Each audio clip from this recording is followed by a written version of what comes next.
Hello everyone, Tally and Farrell here from Boardavit, and welcome to our review of the beautiful Iron Rails series. This is a series of 3 train games all about building railways in various geographical locations whilst incorporating high player interaction, stock investment and route building. In order, you have Irish Gauge, Ride the Rails and Iberian Gauge. Now these games all existed in some form or other previously, but Capstone Games have republished them with gorgeous new artwork from Ian O'Toole and new components as the Iron Rails series. Yep, and we're immensely fond of this series, but why do we love it so much? Well, it has high interactivity, they all have interesting, unique mechanisms, and to be honest, they give you a full game experience in under an hour with a very simple rule teach. As in, each of the rules for each of these games is on a single A4 sheet of paper and they all play in under an hour. So what you should know is that each of these games is for 3 to 5 players, and in each game you will win by ending the game with the most money, or the most money and the most valuable stocks. Now, the reason we're doing this is because these are well received, but there's 3 of them, so it can be tough to know which should you get. Or if you have one, you love it, you want to get another one, which one should you get? Do you need all 3? So we're going to go through, we're going to review each one quickly, and then we're going to compare and contrast and hopefully find the right Iron Rails game for you.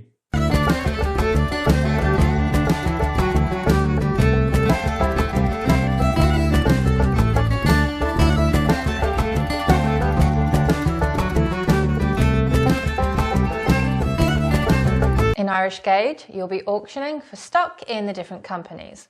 And if you win an auction, that stock will allow you to build track for the matching company. You'll be aiming to build a railway network that connects to as many towns and cities as possible, because eventually a player will call for dividends.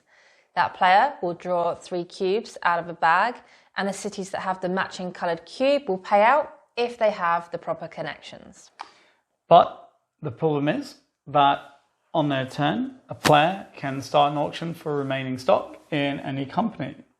And companies pay out during dividends per share. So if at the start of the game, which is likely, you have the only share in a company, all the profits go to you.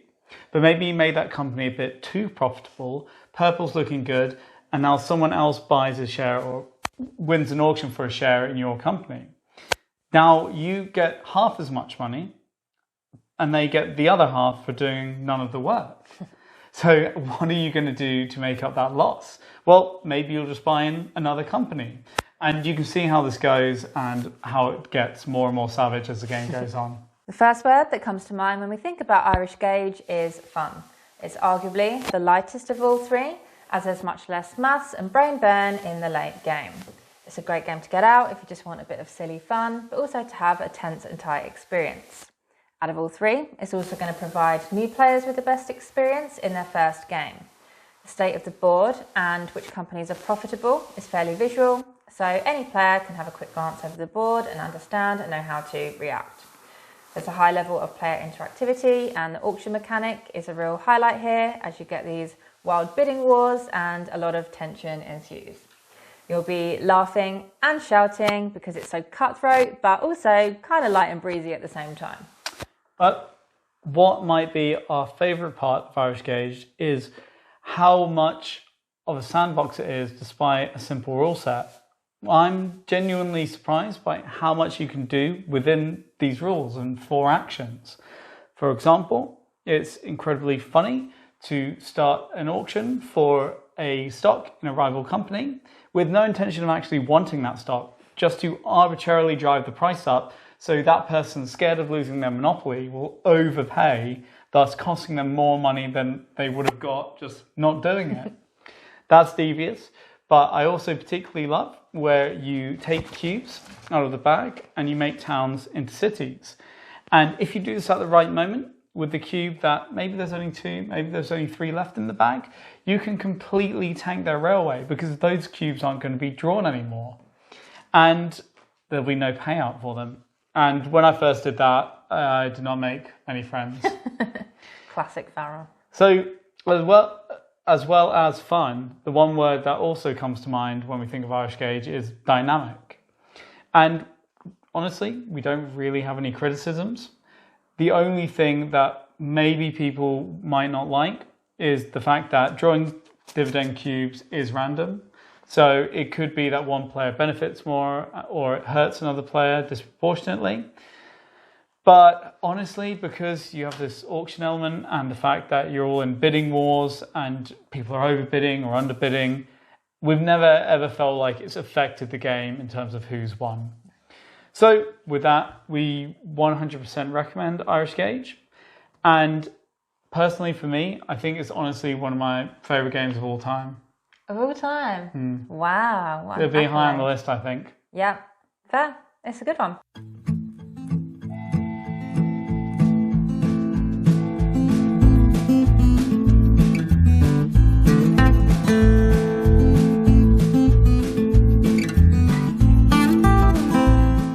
The second game in the series, which is Ride the Rails, is the odd one out because it's by a different designer to the other two, and as such it feels quite distinct. Here you have 6 rounds, and at the beginning of each round, each player will pick a stock in the available companies. Then everyone can lay tracks in the companies that they have stock of. Once the building phase is over, everyone will get a chance to take a passenger to ride the rails, and they'll move that passenger across the cities using any tracks they wish, and you'll score for the amount of cities that the passenger passes through.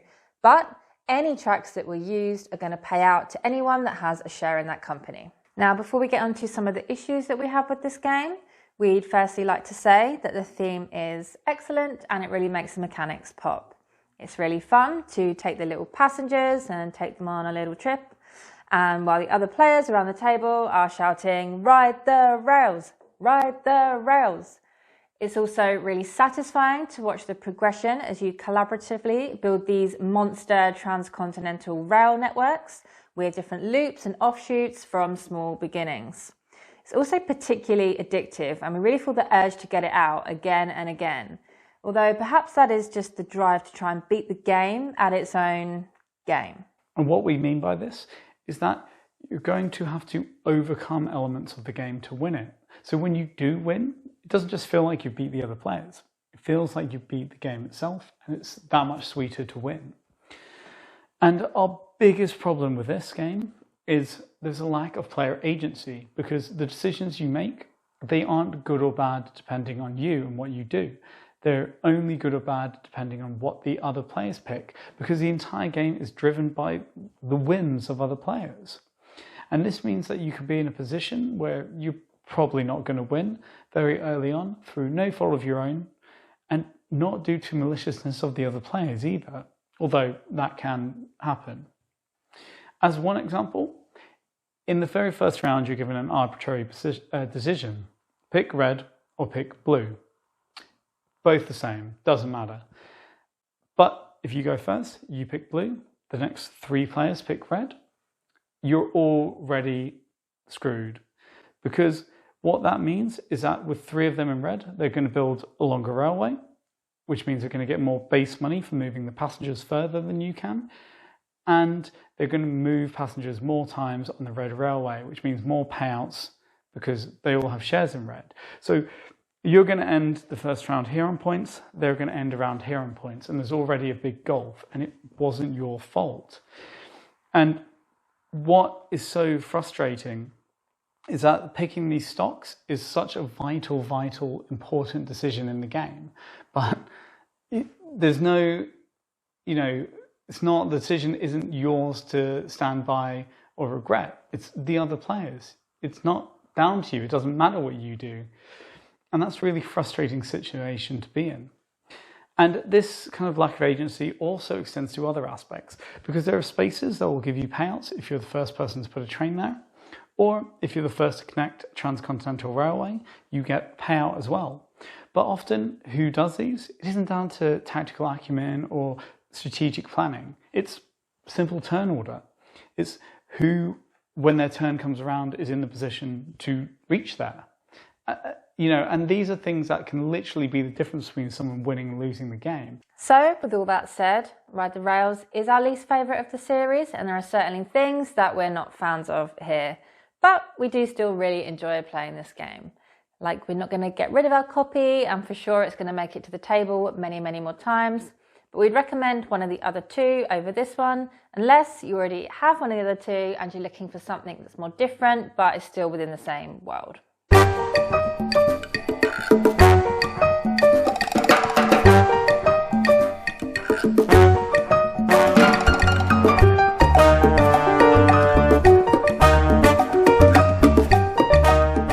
Now we come to the third game in the series, Iberian Gauge, and here the name of the game is Cooperation. So, like any of these games, you're going to start by buying stock, but if you're the first person to buy stock in a company, you get to set its share price. Then other players can buy into it, but they have to pay the price you've set or the current price because it will move up and down. After everyone's happy or run out of money, you will then lay track. But the twist is you can only lay track as many times as there is shares in your company, and each player who has that share controls where it goes. So, for example, in orange, you'd only be able to put down 1 from the starting position. But the problem is you need to work together and have multiple people in companies, because each round you really want your railway to be reaching a town or a city, because if you don't, the stock price starts to fall because you're building a route to nowhere. Thus, you have to strike a balance between sharing stock in a company to allow you to build further, with not allowing another player to get the majority of stocks in a shared company, because for each share, the value of it will be added to your final score. And what makes things interesting is each company has funds they have to use in order to build track. But you can also lease track from the other companies by paying them a fee in order to reach towns and cities that are further away. So you can shuffle money between companies that you have a stake in order to bankroll your expansion. Iberian Gauge is just as wonderful as Irish Gauge, but this is more of a gamer's game, whereas Irish Gauge is almost approaching party game levels. Iberian is much more studious and mathematical, and perhaps has the more interesting mechanisms. Setting a stock price for a company that you've set up and then trying to persuade others to invest with you is terrifically thematic. And the cooperative aspect of working together, especially when you co-own a company, makes for some really great table talk. You also get a really great sense of progression as you watch the share price in the companies that you've invested in go up and up over the course of the game. So you end the game feeling fulfilled no matter what happens. And generally, because of this cooperation, Iberian Gauge is the least harsh of the three. Here, there aren't really any direct ways to hurt other players, so it's the one to get if you want the most friendly experience. Now, the money is a big part of this game, and another thing that we really love is the transfer of money between the companies. It's allowed, obviously, but somehow it's just hilarious because it feels naughty and illegal, so you just have this edge to it. And you can also just be rewarded for doing it, or get a feeling of reward, because if you can combo together different companies you have shares in, you can feed them money to build longer tracks, and then you're boosting the stock price up of all these companies. So it's good fun, but the money is also pretty much our only criticism of the game, because in this game all you're going to be doing is exchanging money between you and the bank, you and the companies and the companies, and it's incredibly tedious. And honestly, I don't know if we'd get this to the table as often as the other ones if we weren't playing with our iron clays and using the paper money. And the iron clays is still tedious, but a little bit less tedious than the paper money. But with that out of the way, and that being our only criticism, we again 100% recommend Iberian Gauge. And I think this is, again, a great pick. I think you prefer Iberian Gauge, I prefer Irish Gauge. Yeah, but there's really not much in it. No. They're both excellent. I can't really put my finger on why I prefer this one. I just do. But it is teeny tiny amounts in it.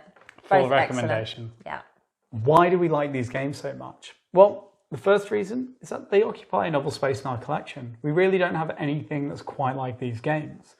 Second is that they're just excellent examples of game design. They're short, they're simple, they're easy to teach, but they also provide a really full gaming experience.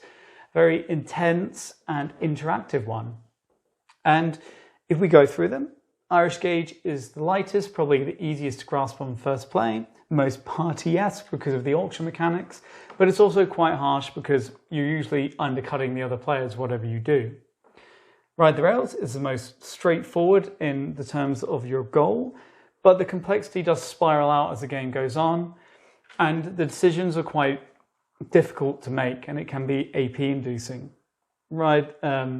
Iberian Gauge is the most cooperative and friendly of all three, but you're going to be collaborating a lot while trying to just get that edge over the other players.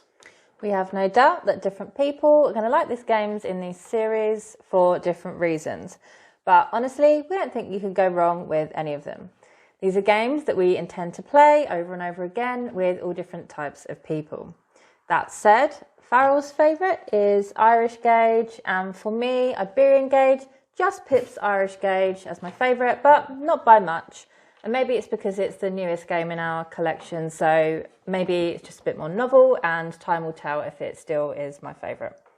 Ride the Rails is the least favourite of both of us, and it's probably the one we've seen generally the most negativity about. But do you need all three?